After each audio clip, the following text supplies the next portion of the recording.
sidelines or sometimes from the arena seats and joins us now.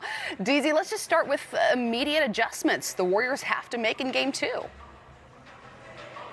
Well, I think the biggest thing, guys, that the Warriors have an opponent who comes in here with a lot of confidence. That's the first thing they have to deal with. The Celtics are not scared of the Warriors. And I think a lot of people thought when this series started that they would be. So Ime Udoka's done an excellent job of bringing this team in here, playing with a lot of confidence and playing big-time basketball. So now to answer your question, how do you attack the Celtics defense? The way they play defense in that fourth quarter, we have to agree, is second to none we've seen in the finals for a team that's never been there before. So if they continue to play defense like that, the Warriors have to find out a way to get better ball movement and player movement in the fourth quarter like they showed us in the first half, B-Wood. Yeah, I definitely think they need to find a way to get better ball movement and player movement. And one of the things that I look for, and I'm trying to figure out what they're going to do, is in the fourth quarter, what are they going to do when Boston just says we're not guarding Draymond Green? When they say we're not going to guard him at the top of the key, we're not going to guard him in the short corner. And if you go all the way back to the last time the Warriors were in the finals, that is the exact same game plan that the Toronto Raptors used to slow down the Warriors when KD wasn't playing. They wouldn't guard Draymond. They wouldn't guard Iguodala. Sometimes they would even play a triangle in two or a box in one. And Steve Kerr's going to have to figure out, how do we hide Draymond Green from an offensive standpoint? We know what he does defensively. I never judge him by his defense, but at the same time, offensively, when the game gets tight against a high-level defensive team, they're going to make the ball find him. And Steve Kerr has to figure out a way to get Draymond off the top of the key, maybe get him involved in some more screening rolls, getting downhill where he's more of a threat. But anytime he's hanging out on the perimeter, he is not being guarded. Let's talk about it then. Steph Curry had a stunning first quarter, 21 points on 7 of 9 from the field. DZ, I'll start with you. How can this team get others going early on? Well, we talk about the others. Well, Kevon Looney was on the baseline in the Denver Mavericks series, getting a lot of easy buckets. To B. Wood's point, if you're having Draymond at the top of the key, Celtics will make him make shots. 2 of 12, Kevon Looney 1 of 4. So how do you get those guys going in the starting lineup as well? Jordan Poole, I know he's going to make shots. He's going to be more aggressive. But once again, I just marvel over the Celtic defense right now, the way they scramble, the way they communicate, the way they have that helper-to-helper moniker on point. So get others moving, rebound the basketball better, but make sure you're more efficient with your cuts because you're playing against a focused defense. Yeah, I'm also looking at Jordan Poole. He's that guy that has really stepped up well for this team. He's played incredible basketball. But man, oh man, he was missing in game 1 on the offensive end, and defensively he's been challenged throughout the series. And so you understand that, hey, we're going to give up some defense because that's not his calling card. But if we're going to give up some defense and offensively, you got to give us something. Jordan Poole's going to have a couple of big games. He doesn't have to be the man every single night, but I'm looking for Jordan Poole to have a couple games where he's 21, 22, 23 points, and then that's going to be able to take some pressure off of Steph Curry. Also, Klay Thompson's going to have to hit buckets as well, but I'm really have my eye on Jordan Poole. Would you have thought, Brendan, if I read you Jason Tatum's stat line following game 1 that the Celtics would have won? No, if you told me Jason Tatum was going to shoot 3 of 17, I was like, man, the Golden State Warriors are going to win this game by about 20 points. But credit Jason Tatum. This is something that he wasn't doing early on in his career. When he wasn't scoring, he was snoring, but that is not where he is right now. When he's not scoring the basketball, he does a great job of getting his teammates involved. We saw Marcus Smart call out Jason Tatum and Jaylen Brown early in the season for not doing that, and now we're seeing the fruits of their labor. They have learned that when we get the ball, we don't always have to shoot it, and when teams give us extra attention, let's find our teammates. Jason Tatum did a great job with 13 assists. Even though he didn't shoot the ball well, those 13 assists were very key to this Boston team being able to beat the Golden State Warriors at home and shock a lot of people. Yeah, B. Wood, you hit it right on the head. I was so impressed with Jason Tatum because, once again, being a superstar doesn't mean when you're staying aggressive, you have to continue to shoot the ball. Like you mentioned, 3 of 17. Most young guys in our game today will continue to take bad shots, but he stayed aggressive and found his teammates. How many times did he find Derek White there in the second half for wide-open three-point shots in the corner at the top of the key? To your point, 13 huge assists down the stretch, rotating on defense. So it really let me know that Jason Tatum was really locked in on all aspects of the game, not just scoring the basketball, then being able to finish the game. So I was very impressed with JT's game. Thanks again for joining us, 3D. We're going to check in with you throughout the show. All right, guys. In Game 1, the assumption would have been a Warriors Game 1 win, and yet those 12 points were accompanied by a career-high 13 assists for him. First and foremost, what worked so well for him creating on the offensive end? Well, Jason Tatum understood, look how they're playing him. They're putting bodies in his way, so every time he drives the ball to the basket, his job is to make a play. That play isn't always to shoot. He did a great job of being patient, finding his teammate, as you saw him find Robert Williams right there. I remember there was a big play late in the fourth quarter where he found Peyton Pritchard for a wide-open corner three, and Peyton Pritchard was wide open because Tatum drew 3 guys to him. That is the right basketball play. Everybody thinks the right basketball play is Mamba mentality, fading out of bounds with 3 guys on you, but sometimes the right basketball play is drawing a crowd, finding your teammate, trusting that teammate to knock down a shot, and empowering your role players. And that is what the playoffs are all about. We understand the superstars are the superstars and the pressure is on them, but role players have a chance to be heroes in the playoffs when they step up in key moments. And that's what we got in the fourth quarter from guys like Peyton Pritchard, Derek White, and especially Al Horford. Then operating under the assumption that Tatum will shoot better, and that he could give you 30, he could give you 40, 1 or 2, or perhaps the rest of these games. How, if you're these Warriors, do you limit him offensively? Well, if you're the Warriors, you have to try to figure out what's the happy medium. How do you limit Tatum, but then still take away the rest of the guys on the team? Because in the fourth quarter, they gave away some great shots. Al Horford was on fire, but it was because his shots a lot of times were uncontested or the contest was so late. Those were shots that he works on practice all the time. Threes from the top of the key, threes from the corner. As a team, the Boston Celtics shot 51% from the three-point line.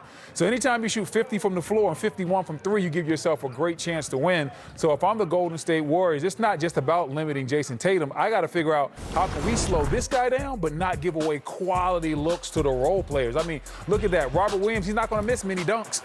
Yeah. And then Jason Tatum right here. Look at that shot right there. Al Horford wide open, lining it up. Are we loving Al Horford flexing and blowing kisses? I'm loving spicy / petty Al Horford. In these playoffs, there's been some moments whether it was Giannis dunking and staring at him and Al Horford dunking on him back, or whether it was Draymond Green flexing after the end one early in the game and Al Horford getting the last laugh flexing at the end. I love where Al Horford is right now. He's fiery, he's spicy, he's showing some of his personality. He's blowing kisses at the end of the game.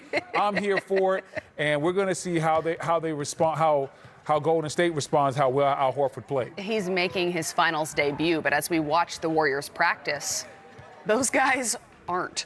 How significant could that experience be as this series continues to unfold? Well, I think the experience is great for the Warriors because those guys won't panic. They've been in these situations before. They've been down in series before. They've had a chance to win. They've had a chance to understand what championship mentality looks like. And I said it before, the Warriors are have a 22-8 record following playoff losses since 2015. So when these guys get beat, they know how to bounce back. And it starts with that guy right there, Steph Curry. He's going to need some help from Jordan Poole. He's also going to need some help from Klay Thompson. And from a defensive standpoint, as I went back and watched some of these clips, they're going to need Dre to be even better defensively. I love what Draymond brings defensively as far as being the captain from a defensive standpoint, but some of his closeouts on Al Horford were absolutely baffling. For it to be the NBA Finals, it wasn't the high level that I was used to seeing. So Dre's going to have to bring it on both ends. He's got to figure out, can he knock down open shots when given to him? And on the defensive end, he's got to pick it up and show us why he was once the Defensive Player of the Year in this league. Will this series affect your perception of the Warriors dynasty at all? When you consider Kevin Durant in the Bay and no longer, and their records without him having been there, will you look to this series to say whether or not this dynasty was all you thought it was? This dynasty can only go up. Nothing can take it down, in my opinion. Yeah. When you look at the fact, 6 finals in 8 years, winning 3 of those, at the end of the day, Steph Curry said it a long time ago, and I think he said it about himself, and I think it applies to this team. It's I know what you're going to say, and it's my favorite thing that anyone has ever said. Listen, he doesn't have anything else to prove, just more to achieve. A lot more to accomplish, but nothing left to prove. And that's where the Golden State Warriors are. They don't have anything else left to accomplish. Everything they do now is gravy. It's all icing on the cake. And whether that's them getting this 4th championship or not, I think this run is solidified as one of the best that we've had in NBA history. The Warriors are now 21-3 in Game 1s since 2015. Coach Steve Kerr is sitting down to address the media now. inning or anything like that. Just how you always say it's just one game, but how important is it for the guys to buy in and have their normal approach going into tomorrow? Yeah, I mean, it's the value of experience, playoff experience, is you really do understand the ups and downs of a playoff series, and it's really important to turn the page one way or the other. If you win and you get happy and you let your guard down, then you're in trouble. And if you lose and you feel sorry for yourself, then you're in trouble doing that too. So it's all about how you respond. And these guys are, the best athletes, best competitors on earth, and a huge part of competition at the highest stage is your emotional and mental approach, and that has to be consistent. Is Gary's elbow to the point that I know he was active the other night, but that you're comfortable putting him in the game? Yeah, the other night I would have put him in special circumstances, maybe a late game stop. I didn't feel comfortable playing him significant minutes yet. I thought, and the training staff felt like he needed a little more time. I anticipate that he will be available for more than that tomorrow, because the last couple of days have gone pretty well, and he's feeling better. Rohan in the middle. Steve, the Celtics played only one big for most of that fourth quarter in game one. Do you feel like that's something you guys need to adjust to, or when you kind of look back at the film of that fourth quarter, you feel like it was more of an execution issue? Well, I think the game is always tied together, offensively and defensively, but it even ties together from the first quarter to the fourth quarter. And I thought we got away from ourselves in the first quarter in terms of, game plan.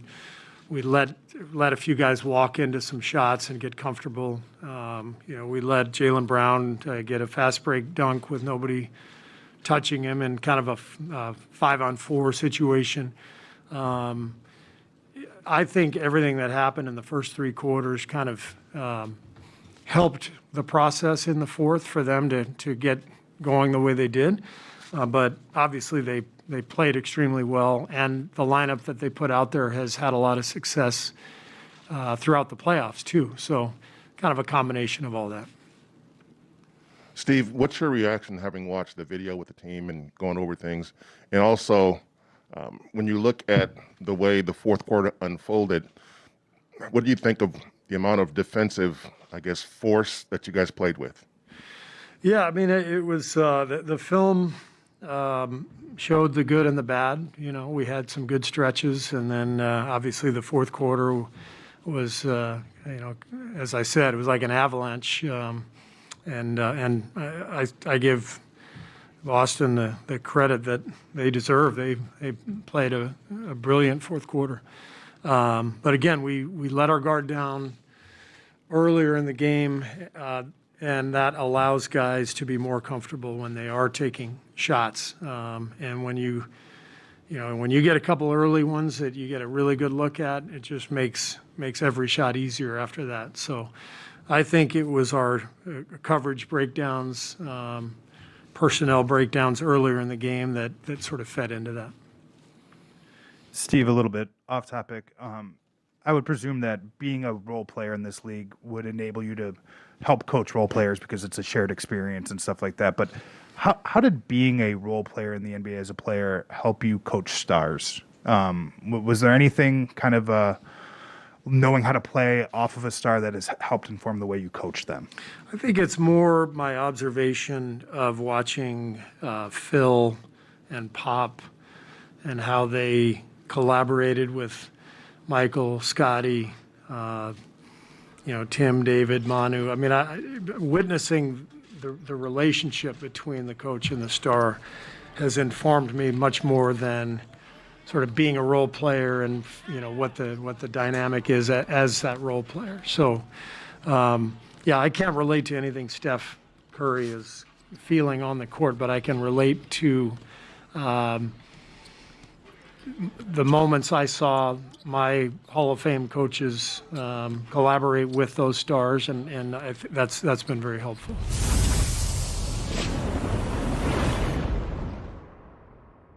Cable-free live TV is here. Stream 85 plus top channels with unlimited DVR included, and add on extras like Showtime for access to more of your favorites, like big-time matches and original series you just don't want to miss. Whether you're streaming live or creating an on-demand library, getting the stuff you love is easier than ever. YouTube TV. Try it free.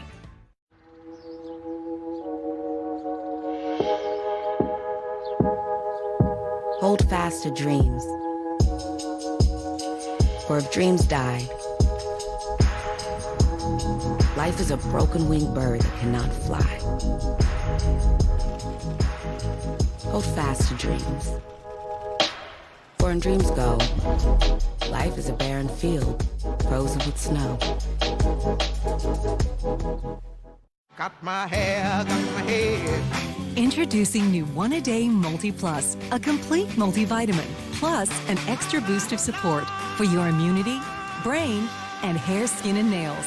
New One A Day Multi Plus. One Hot and Ready Classic. We actually changed it with... Changed it? By adding 33% more pepperoni. Oh, that sounds good. Order a new classic online and use our convenient Pizza Portal pickup. Pizza. I got a Mike parlay going tonight. Huh? I've been on every team with a player named Mike. That's dumb.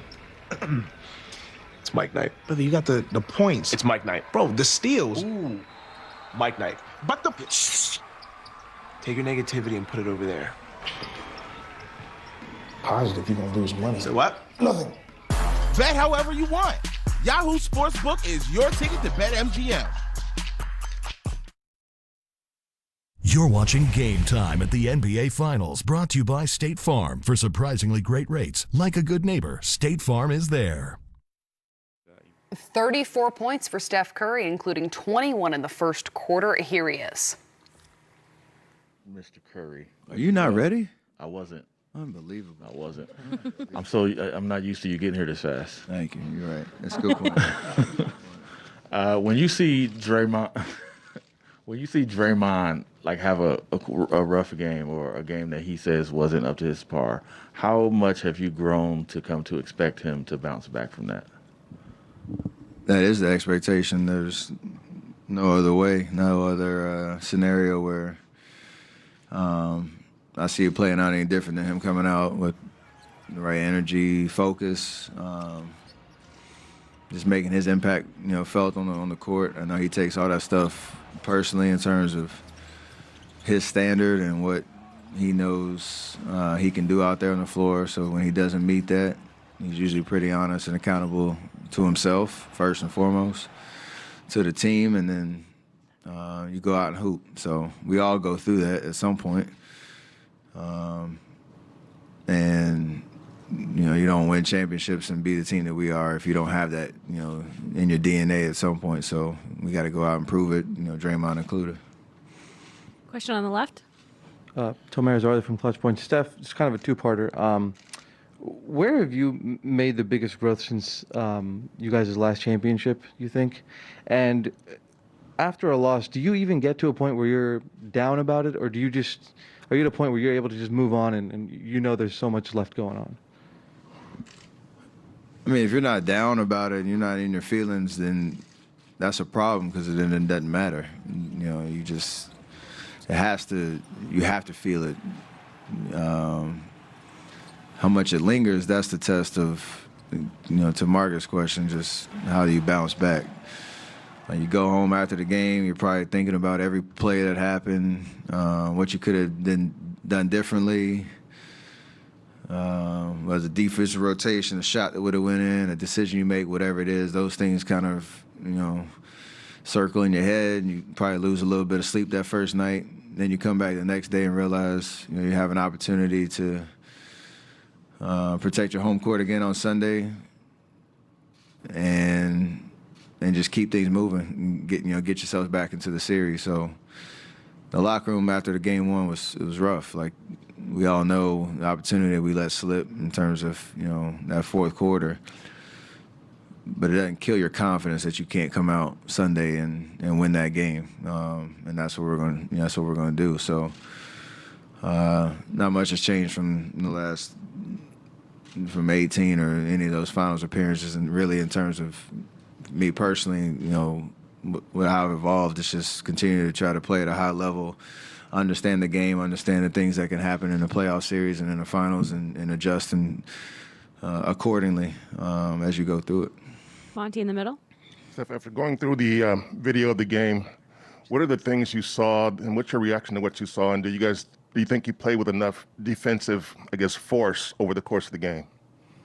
There were spurts, not over the whole course of the game. They're a great team. They have a lot of different weapons, a lot of threats. Guys had some amazing nights shooting the basketball. So you understand some of the mistakes we made, they took advantage of it. We could have made the same mistakes. They could have missed some shots, and we might be having a different conversation. But the way it played out, I think early in the game there were some defensive breakdowns and some lack of physicality that gave, some of their guys some confidence, and then that carried over through the rest of the game. And in the fourth quarter, you could just feel the momentum just, shifting dramatically, and the avalanche started. So we have to come out with a sense of desperation, first quarter, and really cement ourselves in terms of what we're trying to do. Play with the same joy, the same aggressiveness that we always do, but have to sustain it over 48. And it's crazy saying that. That's what it should be like in the finals. With two great teams going at it. Tim Reynolds, Associated Press. Steph, you guys have had that crazy streak. I think it's like 26 consecutive series with a road win. Boston is 8-2 on the road in these playoffs. I mean, obviously you got to be really, really good to get to the finals, but how does really, really good become really, really great on the road? Like, what's the defining characteristic that a team has to have to consistently win on the road at this level? The ability to win games a lot of different ways. Even, if shots aren't falling, you can buckle down and get stops. If shots are falling, you capitalize on that momentum, kind of like Boston did in the fourth. And there's really no panic. I think our experience, we've been down big on the road and come back. We've won some ugly games on the road, low-scoring games. We've won some shootouts. Like, it's a lot of different scenarios that you find yourself in, and you have to be prepared and have the personnel and the resiliency to kind of be able to live in those moments. And there's just a lot of chemistry and toughness that shows up in the biggest of moments. So, like you said, it's two great teams that have demonstrated the ability to go outside of their home and get wins. We're obviously going to have to do that one time to win this series, but obviously for us it starts protecting our home court on Sunday. Mark? Hey, Steph, what's been your message to Jordan on what it'll take to bounce back in Game 2? Be yourself. I guess feel what remember what it felt like, in terms of your adrenaline and your emotions coming out, in the game. Try to get yourself, asserted, maybe slow down just a little bit to kind of see the pictures a little bit better. But he didn't have to change anything about, the way he plays or the way he attacks or where, he feels the most confident in terms of making an impact on the game. You just have to be able to bottle up those emotions and the adrenaline, because it is different. It's a different experience being, knowing it's the finals and you go through that in your first experience. It's a little different. So don't want to over communicate to him on that front and clog his mind with anything other than just going out and having fun and playing basketball. Melissa on the right. Hey, Steph. I know you're probably not on Twitter after Game 1 checking what people are saying, but I'm sure some of that noise still probably seeps through. I'm curious just how much of it does seep through, and how much does that affect you guys at this point? I think as much as you want it to. however much attention you want to put on, whether you're reading it, hearing it, whatever it is. It comes with experience of knowing narratives change really quickly, and everybody's trying to guess what's going to happen in the series and, overreacting or properly reacting to everything. So it never really gets to me as much in terms of it changing anything other than the expectations I have for myself out there on the court, or again the standard that I've set for myself in terms of how I'm supposed to play. At the end of the day, it is just about winning the basketball game. So if we go out there and do that on Sunday, I'm sure whatever the noise is will be a little bit more favorable for us. But right now, we allowed Game 1 to get away from us, and we got to respond. Say what? You use it as motivation? Yes and no. Like, it's just kind of a through line of your entire career and every year that you play in this league and every experience you go through. It's not just, now we're in the finals, I need some more motivation to get the job done at all. CJ in the middle. What's up, Steph? Were you surprised that Gary wasn't in the Game 1 rotation? And when he is able to get back on the court, what does he bring to a series like this? Well, he's just a defensive menace in terms of being able to guard a lot of different positions. He gets into the ball, makes people uncomfortable. He can disrupt a lot of different actions and different situations out there. He even has a knack on the offensive end, just being in the right place at the right time, and gives us great energy. So the fact that he's available is big, just because of what he's been through these last 3-4 weeks. I don't know if I was surprised he wasn't in, because I don't know too much about how he really feels and what the conversations is with with coach and the training staff and all that. But the fact that he's available, I know he has to be ready, because his number can be called at any moment, and he has to go be the GP that we know him to be. He can affect this series that same way. Guarding Jalen, guarding Jason, Marcus, whoever he's asked to guard, and giving us a huge boost of energy, because that's what he does. Last couple of questions, Rohan in the middle. Steph, obviously you've seen every defense over the course of the playoffs, the finals. Boston in particular, I think, switched more than any team this season. What would you say in general are the keys for a Warriors offense to beat teams that are switching? Over the years, what have you guys found success doing when you're trying to beat teams that are switching on you? You got to take care of the basketball, because the way we move bodies and move the ball,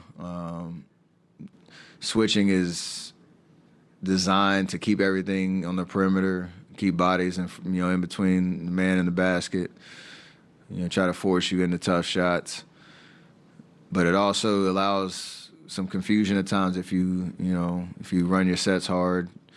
One, if you get stops and you can run in transition, because it's hard to match up and know where you're switching and all that type of stuff. And like I said, we've seen it before with Houston series, even OKC a little bit back in the day. And they have the personnel to be able to do it. So it's their bread and butter. It's what worked for them to be a number one defense in the league. But there are ways to attack it. And like I said, we scored 108 points. Game 1. That should be plenty to win a game. We have to get stops ourselves on the other end to allow our offense to do what it does. Last question, Om on the right. Steph, Om Young with ESPN. The other day you said that you felt that this group is resilient. This is the first time, though, that this particular team has been down 0-1. What other moments in this postseason gives you that confidence of why they're resilient? And what did you see and feel from the team the last 48 hours or even this morning?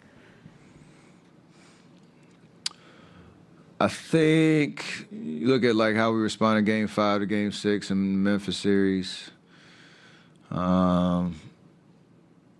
Game 4 to 5 in Dallas series. Even moments throughout the regular season where things were starting to get away from us a little bit at times, and you kind of have your come to Jesus moment, like how we need to play right, like how we gonna flip the script and get things right back on the right track, and we usually responded pretty well, and it's a collective effort of a focus on the defensive end first and foremost, and just an understanding of how we all work together to create good shots on the offensive end. We said it's the first time we've been down 0-1. It's the first time for a lot of things with this particular group, and we're here in the finals for a reason, because we figured it out along the way. And if we want to get back in the series, we got to figure it out again. Come to Jesus moment? Absolutely. Thanks, Steph. Draymond, let's get right to it. You knew a strong team was coming with the Celtics. What is the biggest adjustment you need to make defensively? I think most importantly, they have to feel us defensively. I thought they got in our paint quite a bit, and when you get into the paint, your defense breaks down. You get to the middle, everybody's one pass away. And I think they broke our defense down too much, and then you're getting kick-out threes, and the shooters get comfortable. Once you allow the shooter to get comfortable, as you know, you can contest all you want. I see the rim, and it's this big. And if we can take those threes away at the beginning of the game, make things tougher at the beginning, they don't quite get in the rhythm. Was there a lack of communication in that fourth quarter by you guys? Because the Celtics got wide open three, and that wasn't characteristic for you guys. The game is connected, and I thought early on in the fourth quarter, our defense affected our offense. And then kind of midway through the fourth quarter, it flipped, where our offense was dragging us down on the defense, man. You don't see a shot go in, you come back down, you're feeling sorry for yourself, and then they're just walking into wide open shots because they're feeling good.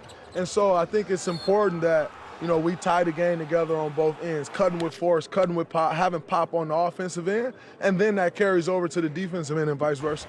Offensively, we know Steph's going to do his thing, Clay's going to do his thing. But how tough is it for you to be at that top being facilitated, knowing the Celtics going to make you shoot your jump shots?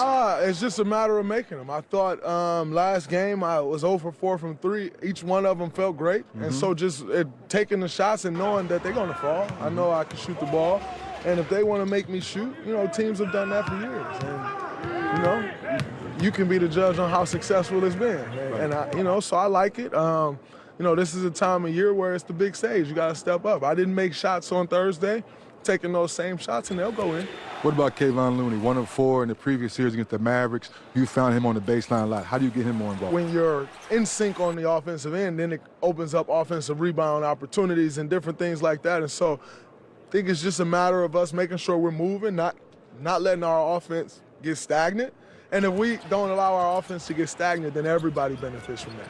Why is it okay for you to be so vulnerable on social media? You're okay speaking the game and speaking who you are. I think, I always speak about the new media. Yes, that's the new media. And everyone thinks when I say the new media that I'm talking about basketball players, active players, or, even former players. And that's not what I'm speaking of. When I speak of the new media, I speak of someone who's analyzing the game, someone who's doesn't feel like I always need to attack this guy. I need to attack that guy. Someone who's willing to give flowers, be critical when it's time to be critical. And I think for me, for so long, athletes have been pigeonholed into, man, you're a basketball player.